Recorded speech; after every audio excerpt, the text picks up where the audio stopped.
right, so we are going to talk about New Year's resolutions. We're going to talk about goal setting and helping you set goals this year that might be different than past years and really help you see success. So we're going to talk about why typical New Year's resolutions don't work, why a huge proportion of the people who set them are kind of off the wagon a week later, and a lot of it comes down to the method that they use, the process that they use when they're setting their goals. So I've got a PowerPoint behind you here, but you also have it in front of you, so don't feel like you have to turn back and forth, look wherever you'd like, but you have the handouts right in front of you as well. So let's just get started. Lynn is right, I'm a wellness coach here at Mercy, and so this is something that I deal with every day. This is what I was trained to do. I'm a certified wellness coach through Well Coaches Corporation, so it's something that I was trained in, and really the science behind it is behavior modification, just like we were hearing about with the new weight loss program. It's an important part of making any kind of change. So that's what I'm going to be talking about today and how that affects New Year's resolutions and goal setting. So your typical New Year's resolutions, we all have done these, I'm sure, and maybe even this year. We do them, you know, typically the new year rolls around and we're pumped and we write ourselves a New Year's resolution and they look something like this. The first one I've got there is they're outcome based. That just means they're about maybe the number. They're about the outcome. As opposed to action-based, so they don't always have that action step embedded in them. I'll give you an example of this, and this is the example I'll use when I'm trying to kind of illustrate this. My friend and I, several years ago, before I was trained in behavior modification, we made a New Year's resolution, and it was to not be late. That was our resolution. This year, we will not be late anymore. Okay, and we're two gals who you could pretty much count on to come the last to a party or whatever it may be, but our resolution was to not be late, and that was the end of it. We had no plan. We had no little goals embedded in that. We just were planning on not being late. At the end of that year, when we had failed miserably the entire year, it was the beginning of December, and my friend, bless her heart, was, oh, I've got a whole month left. I'm going to kick it. It'll be fine. By the end of the year, I'm not going to be late anymore. That's how we went about this. And that's how a lot of us go about our New Year's resolutions. The goals are inappropriate. They're unrealistic. That's that second one. It was unrealistic of us to expect that very first week, just by saying we weren't going to be late anymore, we weren't going to be late. I mean, that was ridiculous. We had no plan in place. It was very unrealistic. Another idea there might be surrounding weight loss. I want to lose 50 pounds and it'd be best if it was by the end of January, you know? I mean, that's kind of an unrealistic idea too, and a lot of that shows up in our New Year's resolutions. And the last one is not specific enough. So for mine, I didn't want to be late, but what does that mean? Does that mean I wanted to be, 10 minutes early like my mom always said? You're late if you're not 10 minutes early. Did I want to just get there right on time? Was it okay if I was 3 minutes late? Did that, make the cut? So it wasn't specific enough. There was no way for me to really know, aside from how I felt when people, stared at me when I came in, whether or not I was successful. Okay? And I couldn't measure it. For that very reason, it wasn't specific enough, so I couldn't measure it. And the time frames, that's just, when am I planning on succeeding? When is this New Year's resolution going to be complete? When will I have success? So having some sort of time frame in there is important, and it's missing in a lot of our New Year's resolution. So what goes wrong, and I've mentioned some of them, the appropriateness of the goals, the way that we write our goals, there's a lot lacking there, but that first one is so important, readiness to change. A lot of us write a New Year's resolution based on what we really want, what's maybe been bugging us, or maybe what somebody else has been bugging us about. Maybe we want to give something up because our spouse has been telling us, seriously, you have to give this up, and so we think, fine. Or me not being late, it was because, people were kind of fed up with it. Maybe I wasn't quite ready, but everyone else was ready, right? So readiness to change is important because that's looking at how ready am I to change. And I'm sure if you think about the people in your life, if you're trying to get them to change, show of hands, has anybody changed because you wanted them to? They change when they're ready to change, aren't they? So readiness to change is so important. Appropriateness of goals, we talked about that. Lack of action steps, that's just that idea that the outcome is good enough, but breaking it down into little steps is so important. We're going to talk about that. And then unrealistic expectations. That's rampant in most of our New Year's resolutions, so really important as well. We're going to talk about 3 keys, and there's a lot of keys to success with New Year's resolutions, but 3 of them that I want to talk about today to kind of keep it simple. Readiness to change, I mentioned a little bit about that. Making a plan is going to be kind of breaking it down and knowing what our next step is, and then assessing our goal success. So this one's really important for continued success, so we're going to talk about that. So readiness to change, this is based on what's called the trans-theoretical model of behavior change, and it's based on a lot of evidence. Some gentlemen started studying how it was that people made changes and stuck with them. So they studied people who had quit smoking, they studied people who lost weight, but these were people who made the change themselves and they stuck with it.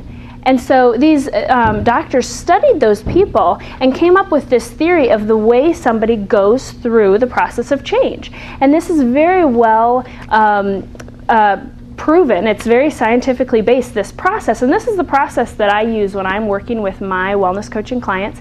And the reason is because if you are not in the stage you think you are, or you start with your goals in a stage that's beyond what you are, you won't have success. So it's very, very important to be aware of where you're at. So let's just start at the beginning. We've got pre-contemplation. This is clear at the beginning of change. This is really the I won't change. Maybe even I don't have a problem. Maybe you have the problem. That's kind of this pre-contemplation. Sometimes it's I can't. Maybe I'm aware, but I can't change.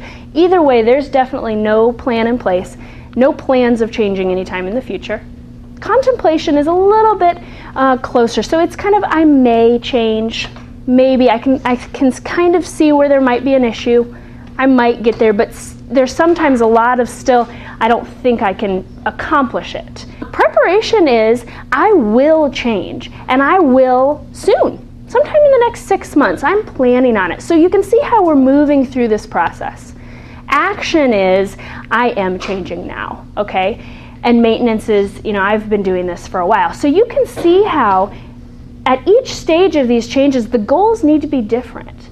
For somebody who's a pre-contemplator, they don't even know they have a problem. They're certainly not going to say, tomorrow I'm doing this, tomorrow I'm going to start exercising. If they don't think they need any sort of physical activity, they don't need to lose weight, whatever it may be, that's an inappropriate goal and they won't see success. So the goals for each of these stages are different, and that's one of the things as a wellness coach that I'm trained to do is help the client assess where they're at in the stage of change, what stage they're in, and help them write goals that are appropriate. One of the 2 biggest reasons that I find that people don't have success is because they're not in the stage they thought they were, or they're writing goals that are inappropriate for the stage that they're in. And then the second one is the goals that they're writing are inappropriate, so we're going to talk about that. So this stage of change is very, very important. So that second key to success is making a plan. So this includes that goal setting, but before we even get to that point, we really need to look at what do I really want, okay? This is not something that we think about very often.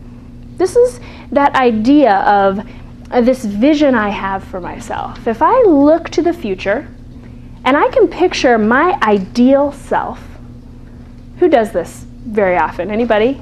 We certainly don't. Do you? Good for you. You should. Oh, sure. Good for you, though, because it's something that we don't do very often. Yeah. Looking to the ideal is something that we avoid because we think it's impossible. But looking towards what you really want, what you could dream for yourself, is where that motivation comes in. Because it's what you really want, it's tapping into your largest desires and the motivation behind it. So it's really important, and even with my clients, I have them write it out. I have them paint me a picture of their vision for themselves, for their ideal self. The place where they are when they're really thriving, the things that they're doing, the way that they look, the way that they feel, everything that surrounds them, and we write it out. And then they have that in front of them, what they want for themselves. And then we step back from that, because that can be so overwhelming. We step back from that, and the first thing we do after that is look at 3-month goals. So this is a process. You can see it's not as simple as jotting down something on a cocktail napkin on New Year's Eve. It really is a process. So the 3-month goals are important because for a couple reasons. 3 months is long enough to really see some real change. So it's an extended period of time, and you can really make some different habits. You can make some changes that you'll be able to see and feel. But it's short enough that nobody's too overwhelmed. Okay, so 3-month goals are important because you can kind of taste them. There's some work before you get there, and when you get there, there'll be some changes that you'll be able to feel. Then we take a step back even further from that, and we look at weekly goals. And the reason for the weekly goals is because when somebody leaves my office, I want them to know what their first step is. Okay, so the vision's clear out there, the 3-month goals, you can taste it, but you're not there yet. But the weekly goal is literally the first step they're going to take. What can you do today? And we write that out. So those are so important because they get you moving now. Okay? But they're little steps. So that's really important. They're not outcome based. I'm not going to be late anymore. They are this week, maybe Tuesday, I'm going to take stock of how I spend my time so that I know when I need to leave. So goal setting, when we write out these goals, we use SMART goals. Now this is something that I'm sure you guys have seen before. This is very common, but there's a reason it's common. It's really, really important, and it's proven to be successful. So these 5 pieces need to be a part of every goal that you write. So specific, that's just, I know exactly when I'm doing it, what I'm doing, for how long, who's even going to be there. Maybe that's something you need to write in. It's measurable, meaning I'll know when I did it. Okay? It's as simple as that. I'll know when I did it. Actionable just means that it's an action step. It's something that I'm doing. Okay? Reasonable means that I'm careful about what I write so that I know that I can have some measure of success. And that's something that's something we work with a lot. We have a lot of people with lofty dreams, and I love that, but reasonable goals are really important. And time-bound means that there's an end, so this week I'm going to do this. So maybe I'm exercising this week. Time-bound means that this week I'll exercise 3 times. So I know that at the end of this I'm going to write a new goal, basically, because this goal's ending, okay? So that's something that's a little different too. Our New Year's resolutions don't really end, do they? We've got one for the year. But this kind of a goal, if you did it weekly or maybe twice, every 2 weeks, there's an end, and then you do need to reassess and write a new goal. Now reassessing is really important too. This is something, I'm going to have you look at a handout. I gave you this handout here. This is one that I use with my clients, and you can see that I've just got, it's really simple, it's just goal number 1, then I have a place for notes, then I've got a space for confidence, and this is just me asking them, how confident do you feel that you can do this? This is part of the way that I really tap into how reasonable the goal is, how ready they feel to accomplish it. So that's an important piece. If they're like, it's not really going to happen, we need to reassess. We need to write a different goal. But I want to draw your attention to this bottom portion. Have any of you ever took stock of a goal that you set at the end of it in this way? Has anybody ever done this? We've got things like what worked? What worked well in your goal? What didn't work? How can we move on? Use the answers, what worked and what didn't in our new goal. So these pieces are what I do with my clients. Every week when they come back and they tell me, Kate, I failed, which I hear a lot. I failed. And then I say, okay, tell me about it. And they say, well, I said I would work out 3 times and I only worked out twice. And so often that's what I failed. My immediate answer is, you were successful twice. And I'm not just pumping you up, you really were successful twice. Tell me what worked. Okay, so a lot of times there's a lot that goes into being successful in your goals. So tell me what you did to help you see success that day. So say you worked out Monday, tell me about Sunday night. How'd you prepare? Tell me about Monday morning.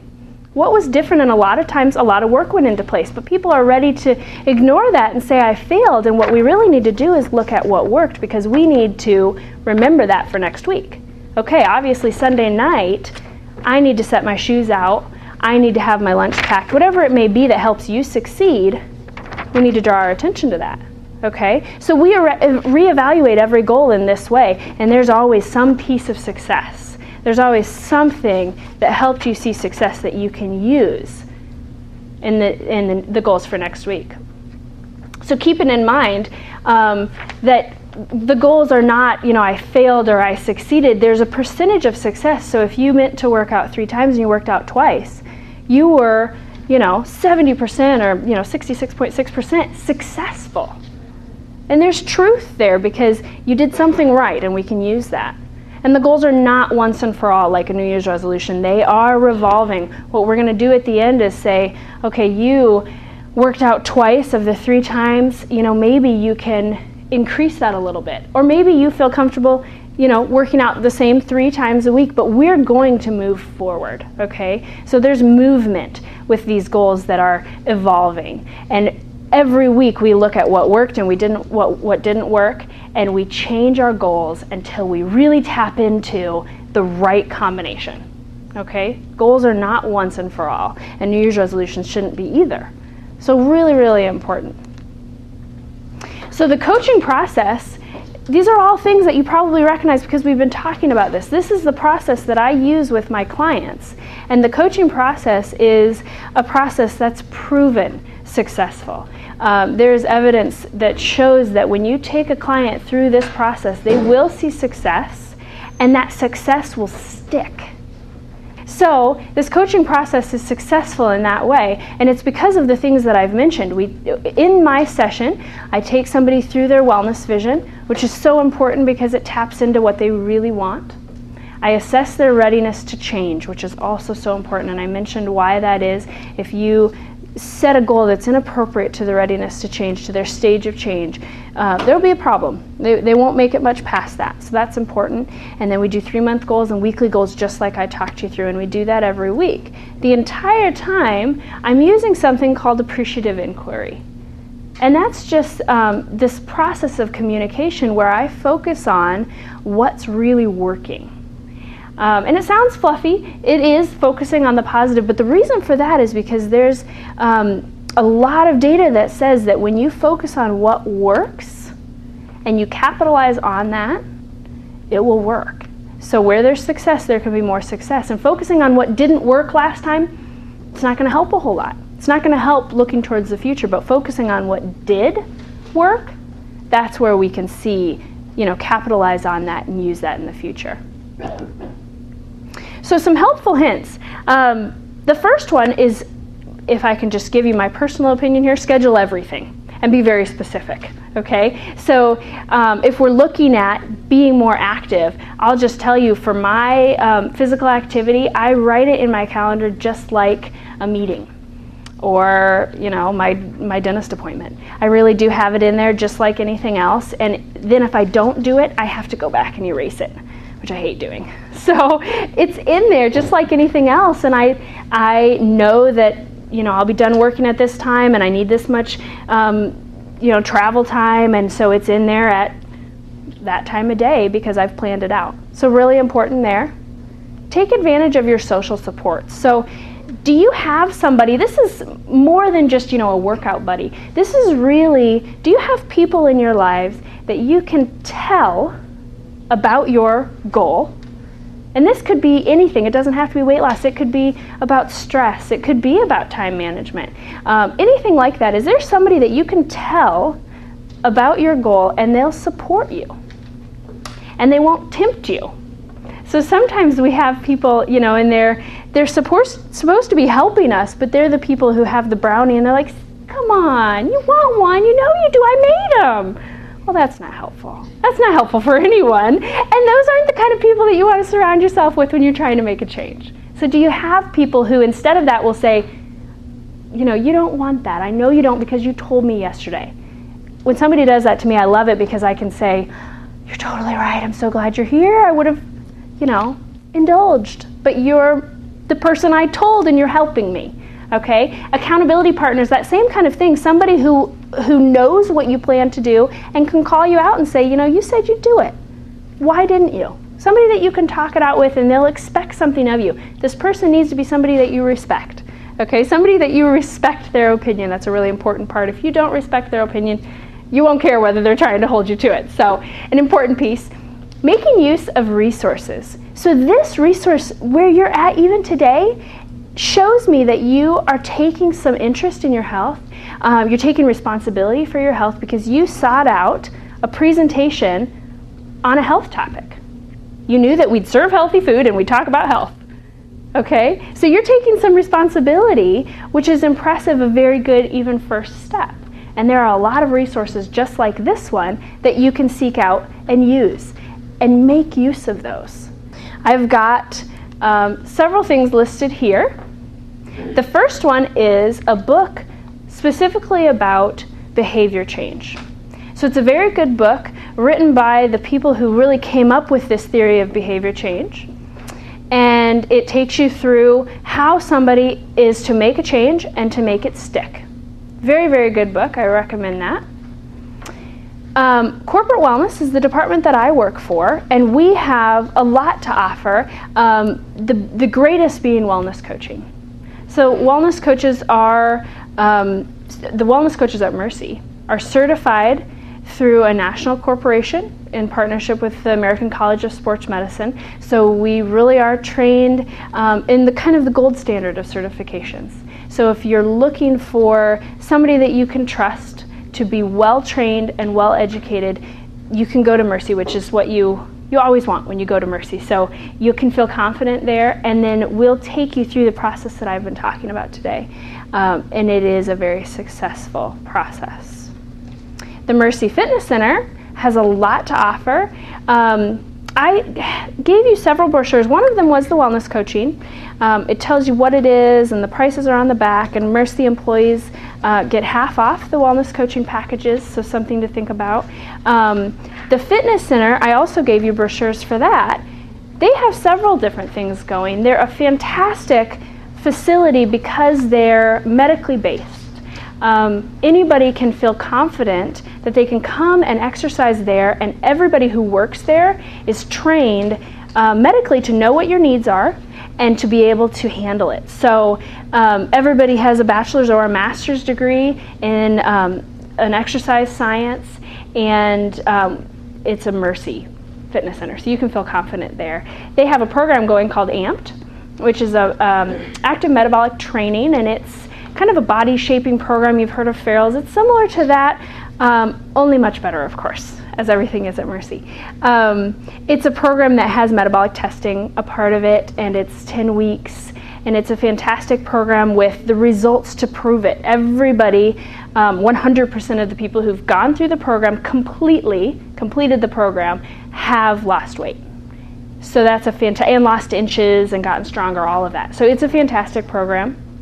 And then the Mercy Fitness Center in general is giving away 2 weeks free membership if you want to try it out in January. So a really great resources when we're talking about making use of the helpful resources in your area, a great one. And then Steps to Health, a free community program that's run by Lynn, of course, and it's here for you. And you can make use of it, and you've got accountability, you've got that social support, you've got all the things that you need really wrapped up in all of these resources. So really, really helpful programs that are there at your disposal. And a lot of communities don't have these sorts of things, so we're all very lucky in this community. So I just want you to think for a minute and write down, if you can, if you brought a pencil, what will your next step be? Maybe you're thinking about your wellness vision as I was talking. Maybe you were thinking about what you really want. If you were to break that down and you needed to do something today or tomorrow to have some movement in that direction, what would that step be?